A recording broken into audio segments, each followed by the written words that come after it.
This is Adam Walton on BBC Radio Wales, and I think that record met the approval of our next guest on the programme. What if everything we knew about the world was a lie? Would we be able to perceive the truth if it was shown to us? Ancient civilizations, hyperdimensional realities, DNA changes, Bible conspiracies, which are true and which are deliberate disinformation? Laura Knight-Jadczyk says she has the real answers, and believe me, if you read a book, The Secret History of the World and How to Get Out Alive, you'll know that the truth is far weirder than fiction. And Laura joins us now from our Paris studio. Welcome to the programme, Laura. Oh, well, hi. Thank you for having me. Now, first and foremost, Norman Greenbaum's Spirit in the Sky. I believe you enjoyed that. I love that song. It's one of my favorites. Excellent. Well, I think we chose it especially for you, Laura. It's about as creative as we get on this programme sometimes. Now, I felt very, guarded really about using the term conspiracy theories. I wasn't really sure how to bracket your book, as it were. Do we need to be able to bracket your book, bracket your writings, be able to fit it into a genre or a pigeonhole? Well, it's really very difficult. It's difficult for me because, for example, you refer to, say, conspiracy theories, and a theory is something that's based on a certain number of concrete observations or facts. You don't form a theory until you have collected facts and data. And if you'll notice, I've got 15-page bibliography in there, maybe 16-page, that includes the literature that I went through in order to collect the data that is included in the book. The book is heavily footnoted. It does not get into any kind of material that is not fact-based, and is just the interpretation of those facts that is somewhat different, because you can take the same facts and interpret them any numbers of ways, but generally what happens is people interpret facts and exclude some in favor of others because there are those inconvenient facts, what Charles Fort called the damned data. And the only kind of explanation you can come up with for this world that will make any sense is one that includes all of the damned data. It's interesting that you should mention Charles Fort. We interviewed someone about him not so long ago on the programme, and of course he was another maverick. I mean, do you if I call you a maverick, is that a difficult or a title that you don't feel fits you particularly well? Well, maverick is probably pretty good, because I definitely do not go along with the herd, and I don't even go along with the herd of the so-called alternative theorists. Well, indeed, I've not had an opportunity to read the book myself, and I feel as though, I like to be able to do that, especially in these situations, because I feel as though the easiest thing to do whenever anyone propounds or expounds, theories that go against the grain and go against the norm is almost to pour scorn on them. In a situation like this, Laura, do you feel defensive? Have you gone through a lot of experiences where people aren't actually prepared to listen to what you've got to say and would more rather kind of pour scorn on you before they give you a chance to explain yourself? Well, as I mentioned, I write some things that are counter to even the alternative theorists of today, so I get scorned by the scientific community to some extent. They have a little more difficulty actually scorning me than the alternative community, because I support what I say with so much data. But the alternative community, of course, it was quite a surprise to be so viciously attacked by those types of people, and also the so-called New Age community. And then, of course, naturally, the religion, the religionists, Christian, Muslim, Jewish, it doesn't matter, because they're all based on one single document, which is the Bible, and I pretty much dissect the Bible in this book, and explain things in ways that are more comprehensible, and it's not even a new way of approaching this sort of semi-legendary, semi-mythical material. It's something that Mircea Eliade, a historian of religion, did many years ago, and I quote him extensively, as well as other historians of religion. So it's so I get attacked by people who are in religions, people in the New Age, people in the scientific community. Although, like I said, the scientific community pretty much leaves me alone.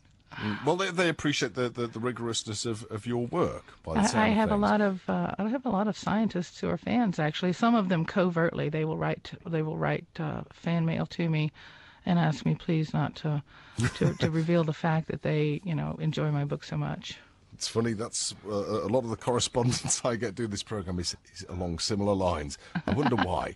Now, as far as the book itself is concerned, it is an attempt to, well, not an attempt, it rewrites human history. So it's difficult for me, as the interviewer, really to focus in on any one point where you could perhaps give the people listening an insight into the dramatically different way that you interpret the facts that you mentioned earlier. So is there perhaps a best part of history where we could start? Well, the fundamental thesis of the book is that our reality is projected or embedded in a higher or hyperdimensional reality, and that what we perceive with our senses, the 3 dimensions of space and 4 dimensions of space and time, are not all there is, and that even when we try to measure things that come from these other realities with our limited 3-dimensional instrumentation, they fall short. You can't even go there.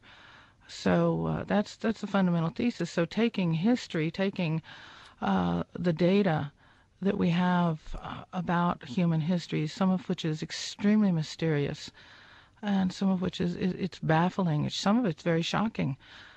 Putting it together, you begin to see a pattern, a flow of something that enters and exits our reality in a way that, if you're familiar with the story Flatland, where the plane being, where the fingertips are put on the plane, and what you see on a plane are round circles.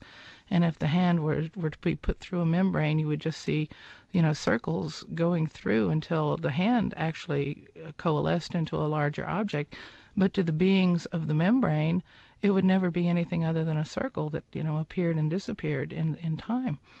So, our reality is something like that, and that there are denizens of this other reality that are perceivable to some people through history, and down through history they've referred to them as gods or goddesses or forces, beings, whatever, and they ascribe to them powers, appearances, based upon how they read them. I don't think that they necessarily are amorphous either, and that's where the New Age community has completely gone astray, by thinking that anything outside of this reality must be amorphous, must be a spirit. It doesn't have to be a spirit at all. Just a slight shift in the dimensional reality, and you have a completely other reality that is as physical as our own.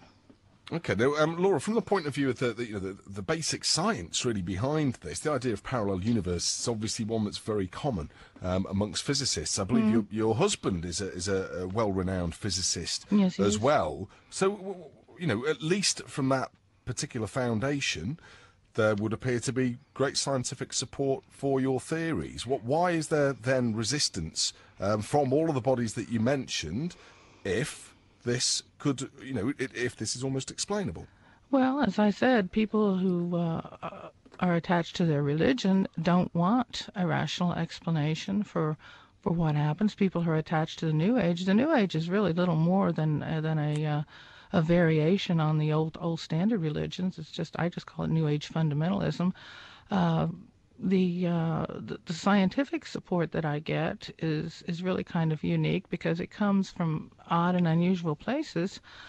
And then there are of course many people in the scientific community who just reject it out of hand. I mean, there's one of my husband's colleagues who jokes that he does world-class mathematics on odd days and channels on even days.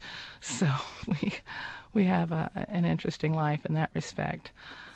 So I think some of the rejection comes from some of the inspiration that I have used to follow these clues. Okay, well, and obviously people have vested interests, don't they, in preserving their own version of the status quo. Now, you mentioned multiple realities. Why is it important for us as humans to try and question or determine a reality that's beyond our own? In other words, if we can't actually change other realities or change our own reality, is there any point in making the voyage that you have, as it were? Well, there's nothing that says that we can't change it if we know about it and understand it. You know, what you don't know can definitely hurt you, especially in this respect. One of the things that really got me going many years ago was that I would read these so-called conspiracy theories, and I would follow each theory as far as I could follow it, following a paper trail. And I always came up against a dead end. I mean, it was like you would take it as far as you could go, and then it was a dead end. It was like, okay, beyond this, there is a mystery.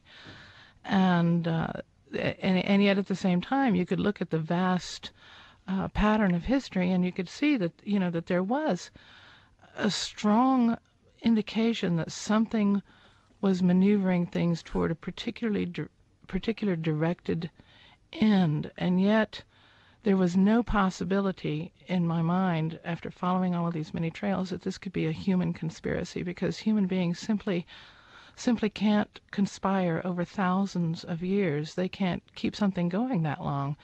They work on immediate reward. They want, cause and effect. I'm going to do something, I want my reward in this lifetime. And so there's just no possibility that any of these conspiracies could be human originated. And that was where I was for a long time. And then I began to think about manipulations from other realities. And then, of course, it was when I got into my channeling experiment, because I was very frustrated at that point, because I could go no further. I mean, I had pretty much exhausted everything. I had exhausted the normal avenues of information, and I had exhausted the so-called, paranormal avenues of information. And I kept coming up against that funny thing that Charles Fort said. He says, "I think we're property," and that struck me. That is exactly how it appears when you look at this vast sweep of history. It's as though we're one big experiment. Well, and who is perpetrating the experiment? Who perpetrates it? Yeah. Well, I would suggest that it is denizens of this other reality that are referred to by the ancients as gods, and nowadays, of course, they may refer to them as aliens. I don't think they're aliens. I don't think they come from other planets. I think they're hyperdimensional beings, and I think that they've been here for many thousands of years, if not for all of human history. There are records of lights in the sky and strange beings that are similar to, what are called aliens down through history. Jacques Vallée referred to it as a control system, hyperdimensional reality. It's pretty much the same thing. I'm just wondering why they would appear to be so fascinated with us, especially over such a long, protracted, amount of time. I mean, clearly, I don't know what their intentions are, so it's difficult to try and gauge that, even if they do have intentions like human beings have intentions. But what do you, hypothesize is the reasons that people might want to manipulate us in this way? Or, sorry, beings might want to manipulate us in this way? Well, the evidence strongly indicates that we are food for them. And what evidence suggests that? Well, the evidence of, say, for example, wars and plagues and famines, and and I'm not saying that we're physical food necessarily. I'm saying that, energetic food, emotional, that pain and suffering is something that they feed on, that gives energy to them, just as the movie The Matrix, said that people were in pods and that their emotional energy produced energy for the system, for the machine, that they were batteries. It's very similar, that we are in essence a power supply. Well, if I don't know, the human way of maybe responding to something like that, or maybe analysing it scientifically, typically is to try and look for perhaps an example within our universe. So to look at maybe, a microcosm within, I don't know, the flora or the fauna that we research. And I can't think of anything, and I'm sure you'll correct me, or at least an example within our universe of, an ecosystem that behaves in that way, where, you put things kind of under stress rather than just eating them or devouring them. It seems... Think of the cat and the mouse. What does the cat do with the mouse? Plays with the mouse. Is it necessary for the cat to play with the mouse before it eats it? No, it's not. That was that's a very, yeah, that's a very obvious example, isn't it? A very good example. So, is the point then that they need to kind of maintain us and keep us here and keep us going as a food source in the same way that we try and sustain our own food sources? More or less, and I think that in many respects they cut us some slack. They make sure that we know enough to create a civilization, to feed that civilization, to build that civilization up, to increase the numbers of people in that civilization, and then to put people into conflict with one another so that they fight and kill one another, so that there is, massive pain and suffering. And do you find this, I mean, having come to this conclusion, do you find that, I don't know, a depressing thought, or do you think it's empowering because, it removes us maybe from some of the ways of thinking that humans have had and kind of been stuck to over the millennia? I mean, how do you feel having come to that conclusion? Well, in the beginning, it was extraordinarily depressing, as you might imagine. And, it was, somebody asked me, after all these years, what have you learned? And I said, well, I've learned that there's no free lunch in the universe, and if you think there is, then you're lunch. And also, we are not at the top of the food chain. And that was pretty depressing for a period of time.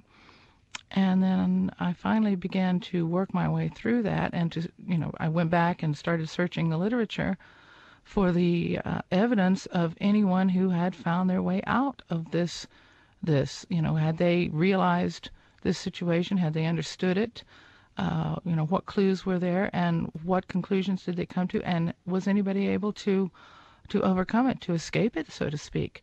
And clearly there are individuals in history, and you'll notice that the book has a thread all the way through it of alchemy, that I believe that alchemists were among those who were able to not only come to understand the system, but were able to step outside of the system, to be able to access hyperdimensional realities, because all of these things that these special powers that so-called alchemists were able to achieve have to do with mastery of space and time, which is what you achieve when you achieve the ability to step in and out of the hyperdimensional realities. So there are alchemists, there are some types of yogis, there is the ancient material that was brought to the West by Gurdjieff, by Muraviev. There's some very ancient literature that speaks to these matters and talks about people who have escaped, and that's why there's a subtitle to the book, on how to get out of life, because I do address that. I mean, I don't want to tell somebody, hey, you're in one hell of a situation, without telling them that there is a way out. And the way out is not in believing your way out, because believing your way out is what they want you to do. As long as they can get you to believe something, as long as they can invoke your faith in some pie-in-the-sky idea that you're going to change your reality by believing it, or you're going to get raptured to heaven when Jesus comes, or when the Mahdi comes, or whatever, that keeps you complacent. But we live, in that case then, we live, at least, I would imagine it's the same in the States and in France where you're at the moment, but certainly in this country, we seem to be living in an increasingly secular society. We're an increasingly less complacent society, and fewer people subscribe to those points of view. So what is the belief system that we have at the moment that makes us fodder for these hyperdimensional beings? I would say that I don't necessarily agree with you. Now, I'm from the United States, and I lived in the Bible Belt.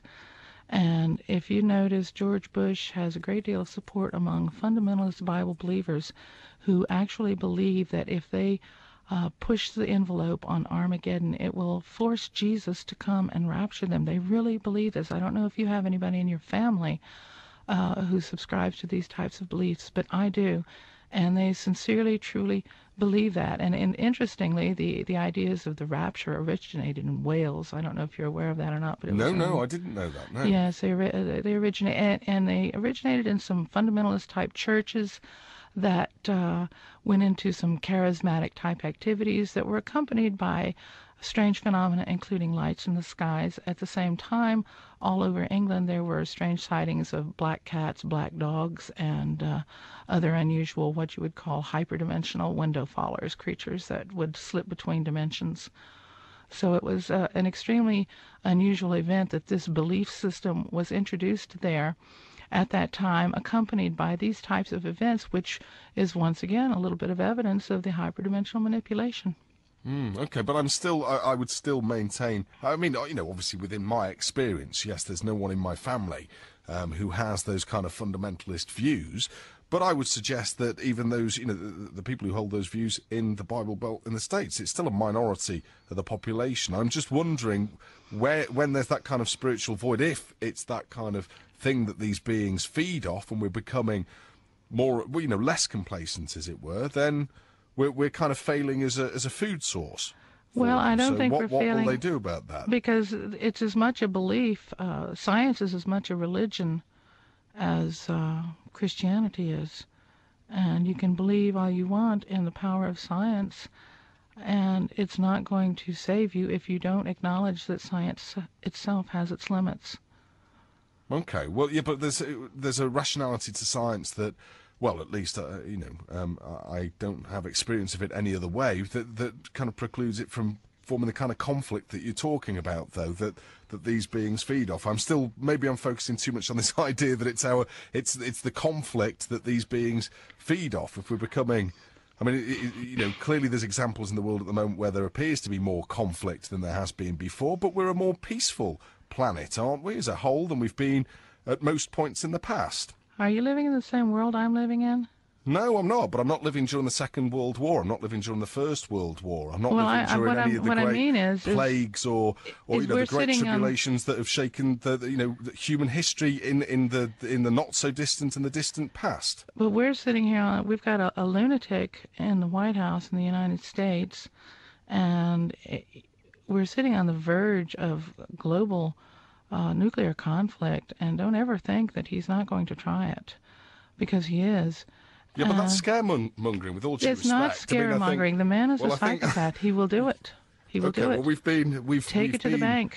I think from a factual point of view, we've been a lot closer to nuclear apocalypse in the past. That doesn't mean to say that we need to be complacent, to use your own words, now. But I think I don't think that it's out of order for me to say that that's scaremongering language.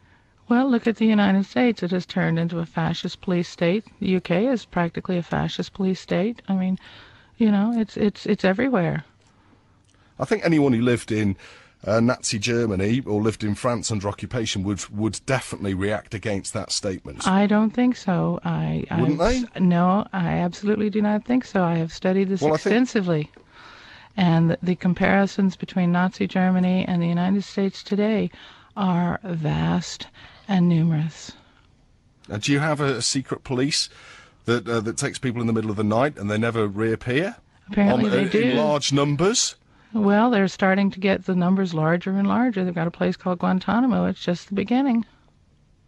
Okay, well that's, it's an interesting way of interpreting things. If we move on, though, and look maybe in the deeper and more distant past, I believe that the roots of your book go way back into ancient civilizations. Yes. And, I mean, obviously, I'm assuming civilizations where we don't have a great deal of documentary evidence as to how they functioned, and an awful lot of that is conjecture. So what have you interpreted from the ancient civilizations? Well, the one thing that I looked at particularly was myth, and if myth is a survival of this ancient technology that I theorize to have existed based on certain archaeological finds that I enumerate in the book, it seems to me that, for example, the myth of Perseus. Perseus was given a pair of sandals that helped him to fly, and a helmet that gave him invisibility, and various accoutrements that helped him accomplish his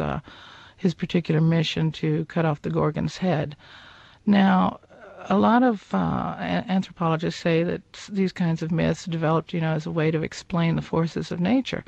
But if you're just explaining the forces of nature, and you have say a super being who can fly, why do you want to put sandals on him to give him that ability to fly? Why can't he fly without sandals? Because there certainly are other mythical beings who are able to fly or to transport themselves hyperdimensionally. They don't need sandals. So essentially what you're looking at is you're looking at a technological object that enables this person to fly.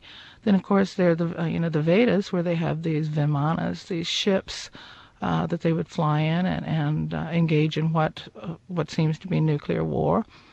And if you look at these myths, for example, the series of Grail myths, there's a lance, there's a cup, there's a what you call it, a platter, a talking head. There's several elements to the Grail myths, all of which, if you understood them properly, might indicate an ancient technology. And I go into that in the book to some extent to try to show how, if a civilization ended, and all of the infrastructure of that civilization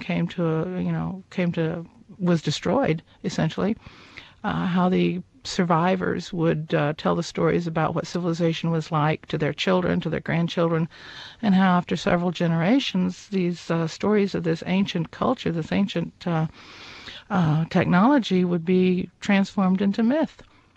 And that is what I think we see when we see these ancient myths of flying and special powers and mastery of space and time. And you mentioned archaeological evidence. What kind of archaeological evidence are we talking about? Because obviously, I'm obviously, I've been to Stonehenge, and just the very fact that we still don't know why these amazing edifices were created thousands of years ago. Of course, there's strong theories, but what would your theories be?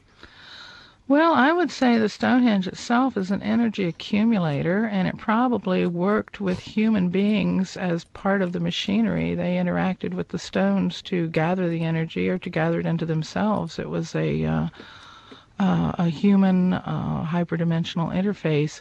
One of the ancient legends is that the god Apollo danced at Stonehenge every 19 years. There's an 18.5-year cycle between the Earth, the Moon, and the sun, which is, a three-body system, that every 19 years or 18.5 years it returns to the same position. And at those times, there's a theory that during those times that a gravitational node exists at a certain point between the Earth and the Moon, which could be a doorway to a hyperdimensional access. So if they're talking, if they knew in those ancient times about this particular three-body system cycle, and they talked about the god Apollo dancing at Stonehenge every 19 years or 18.5 years, then they obviously understood something about hyperdimensional realities. So why have we become ignorant to this knowledge? What has been the force behind that? Well, many times there have been events that happen on the Earth that wipe civilizations out. I've just finished reading an interesting book by a physicist. His name is Richard Firestone, and he talks about the most recent extremely cataclysmic event, which was about 1,300 or 13,000 years ago, which puts it right at the time of Plato's Atlantis. And he goes through extensive, excruciating detail, and he discovered and analyzed all of the material that shows that the entire planet was bombarded by. He discovered and analyzed all of them of a swarm of cometary bodies that exploded, either in the air or impacted. He proposes that the southern end of Lake Michigan is a cometary impact crater, and that there was one in Hudson Bay, and he has found several others around the planet. And that basically at this point in history, nearly the entire human race was wiped out, as well as all of the megafauna of Europe and North America and South America too. And the knowledge was lost at that point, and at certainly. points like that in human history. Yeah, I mean, if you're, and also another thing that happened was that the sea level rose 400 feet, so the evidence for most of our civilization lives on sea coast or on along sides of rivers. So if your sea level has risen 400 feet, since then, or at that time, an awful lot would be covered up. And of course, if you have exploding comets in the atmosphere, such as if you have hundreds of thousands of the Tunguska event happening. Now imagine, because you look at the Carolina Bays in the United States, and there are hundreds of thousands of them. And actually, the Carolina Bays are not the only place in the United States where there are these particular features. He shows how they also exist all over the Southwest, that they are also in the in other areas of the world, that there are some of them even in Ireland, I believe.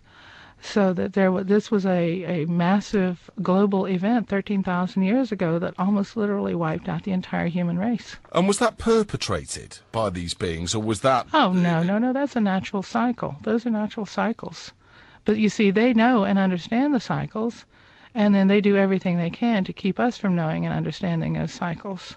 So it wasn't a question that we got to a point where we almost knew too much and we were being reined back, as it were. Well, you could say that, because and maybe it's just a natural cycle that when human beings, get to the point where they can destroy themselves, that's just the way it happens. And that may be where we are now. So, having written the book and having studied these subjects extensively, your worldview does sound bleak, I'm afraid to say, Laura. Is that your feeling? Do you feel as bleak as the very stark manner in which you described the current state of America at this point in time? Well, personally for myself, I don't feel all that bleak about it. I just do what I can to try to make as many people aware of the possibilities as I can, and if more people become aware, then they can possibly do something to change it. So is your motivation to get them to change it within the boundaries of the way that our society works at the moment, or in a political fashion, as it were, or is it to embrace this more almost existential way of looking at ourselves and our futures, as it were? I think the first thing we need is we need to increase scientific study of many, many things, because science is the only thing that is going to save us.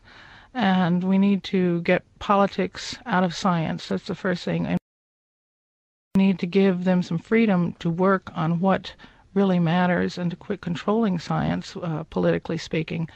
And then we need to listen to the consensus of scientists.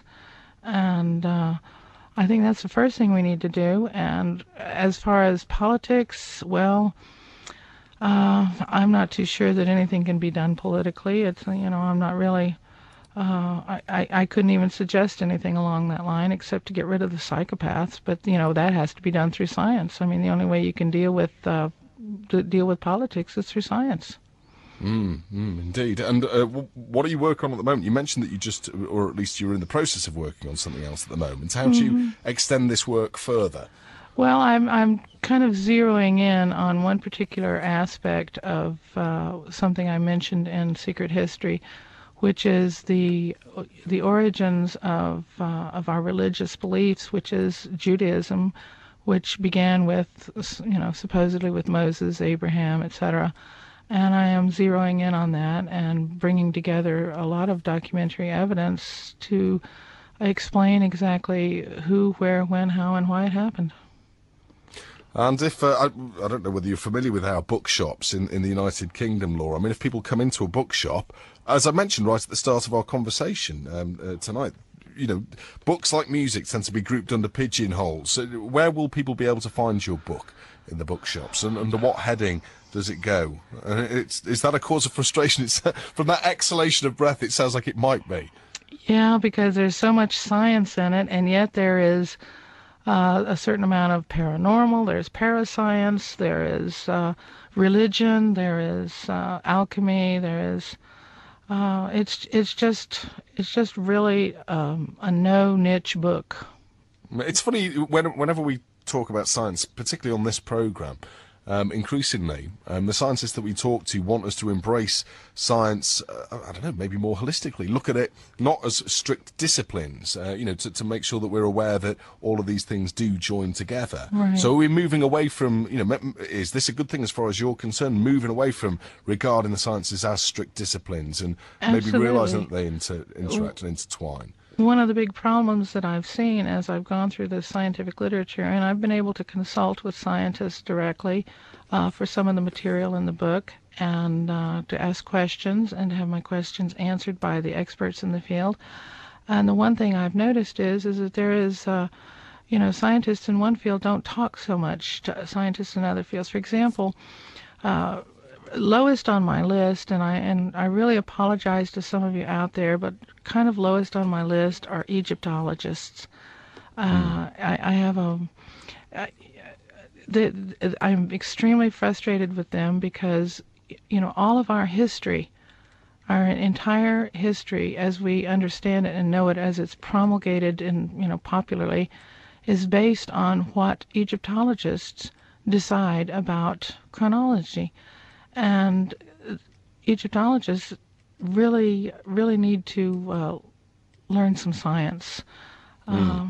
It's a fundamental, it seems like a fundamental mistake. Laura, thank you very much for coming in and talking to us tonight. We've had a few text messages, but one I think does definitely bear reading out. This lady's very brave and I congratulate her. Very strange subject and almost quite scary. So there's definitely support for you out there. Thank you very much for talking to us. And The Secret History of the World and How to Get Out Alive by Laura Knight-Jadczyk is published by Red Pill Press.